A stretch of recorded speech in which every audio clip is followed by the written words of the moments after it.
जय श्री कृष्ण। राधे राधे। आइए सुनते हैं परशुराम जयंती की कथा, पूजा विधि एवं महत्व। हिंदी पंचांग के अनुसार हर वर्ष वैशाख माह में शुक्ल पक्ष की तृतीया को परशुराम जयंती मनाई जाती है। इस दिन अक्षय तृतीया भी है। सनातन शास्त्रों के अनुसार वैशाख माह में शुक्ल पक्ष की तृतीया को जगत के पालनहार भगवान विष्णु जी परशुराम के रूप में पृथ्वी लोक में अवतरित हुए थे। अतः इस तिथि पर परशुराम जयंती मनाई जाती है। यह पर्व देश भर में हर्षोल्लास के साथ मनाया जाता है। कई जगहों पर शोभा यात्रा का भी आयोजन किया जाता है। धार्मिक मान्यता है कि इस दिन भगवान परशुराम की पूजा उपासना करने से साधक को अमोघ फल की प्राप्ति होती है। आइए सुनते हैं पूजा विधि और कथा। सनातन शास्त्र के अनुसार चिरकाल में महिष्मती नगर में क्षत्रिय नरेश सहस्त्रबाहु का शासन था। राजा सहस्त्रबाहु क्रूर और निर्दयी था। उसके अत्याचार से प्रजा में त्राहिमाम मच गया। लोग अपने राजा से निराश और हताश से उस समय माता पृथ्वी जगत के पालनहार भगवान विष्णु के पास गए। माता पृथ्वी के आने का औचित्य श्री हरि को पूर्व से ज्ञात था। इसके लिए माता पृथ्वी को आश्वासन दिया कि आने वाले समय में सहस्त्रबाहु के अत्याचार का अंत अवश्य होगा। जब जब किसी अधर्मी द्वारा धर्म पतन करने की कोशिश की जाती है, उस समय धर्म स्थापना के लिए मैं जरूर अवतरित होता हूँ। आगे उन्होंने कहा, हे देवी, मैं महर्षि जमदग्नि के घर पुत्र रूप में अवतार लेकर सहस्त्रबाहु का वध करूँगा। आगे चलकर वैशाख माह में शुक्ल पक्ष की तृतीया को जगत के पालनहार विष्णु जी परशुराम रूप में अवतरित हुए।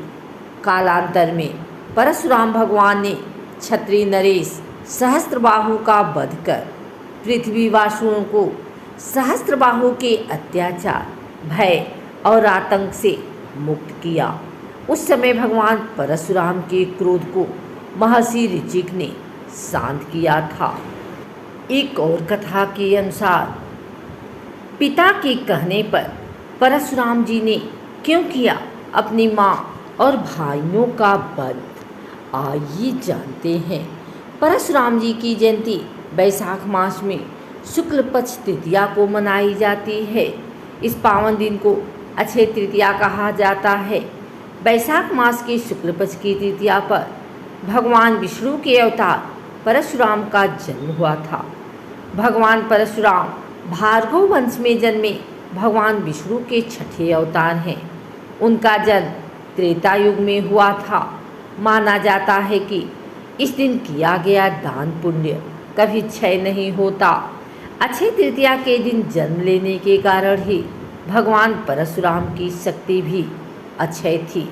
इतना ही नहीं, इनकी गिनती तो महर्षि वेदव्यास, अश्वत्थामा, राजा बलि, हनुमान, विभीषण, कृपाचार्य, ऋषि मार्कंडेय सहित उन 8 अमर किरदारों में होती है, जिन्हें कालांतर तक अमर माना जाता है। उनके पिता का नाम जमदग्नि और माता का नाम रेणुका था। पौराणिक ग्रंथों में वर्णित है कि भगवान परशुराम अत्यंत क्रोधी स्वभाव के थे। इनके क्रोध से देवी देवता भी थरथर काँपते थे।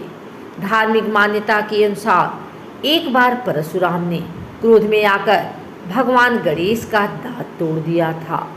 वही पिता के कहने पर उन्होंने अपनी माँ को भी मार दिया था। इस दिन भगवान विष्णु के परशुराम अवतार की पूजा करने से शौर्य, कांति एवं ऐश्वर्य प्राप्ति होती है। शत्रुओं का नाश होता है। श्री विष्णु अवतार भगवान परशुराम पराक्रम के प्रतीक माने जाते हैं। वह अपने माता पिता के परम आज्ञाकारी पुत्र थे। पौराणिक कथा के अनुसार एक बार परशुराम की माता रेणुका जल लेने नदी पर गई। वहाँ उन्होंने गंधर्व राज चित्ररथ को जल में अप्सराओं के साथ देखा और कुछ देर वहीं ठहर गई। उस समय माता रेणुका के मन में विकार उत्पन्न हो गया था। अचानक उन्हें याद आया कि उनके पति के हवन का समय हो रहा है और वो तुरंत जल लेकर घर पहुंची। जमदग्नि ऋषि ने अपने तपोबल से अपनी पत्नी का मानसिक व्यभिचार जान लिया। उन्होंने परशुराम से बड़े अपने 3 पुत्रों को आज्ञा दी कि वो अपनी माता का वध कर दें, लेकिन किसी ने भी इसे पाप समझकर अपने पिता की बात नहीं मानी। अंत में ऋषि ने परशुराम को अपनी माता का वध करने की आज्ञा दी। साथ ही उन्होंने कहा कि अपने भाइयों का भी वध कर दो, क्योंकि इन्होंने मेरी आज्ञा का पालन नहीं किया। परशुराम ने पिता की आज्ञा का पालन करते हुए अपनी माता और भाइयों का वध कर दिया।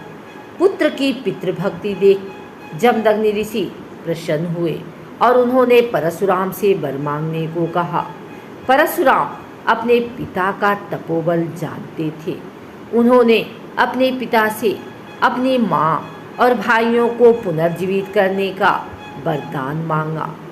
उन्होंने पिता से मांगा कि उनकी माँ और भाई ऐसे जीवित हों जैसे कि निद्रा से जागे हों, और उन्हें इस बात का स्मरण न रहे कि मैंने उन्हें मारा था। जमदग्नि ऋषि के तपोबल से ऐसा ही हुआ। पुत्र की तीव्र बुद्धि को देख ऋषि ने उन्हें ख्याति और अस्त्र शस्त्र में निपुणता का भी वरदान दिया।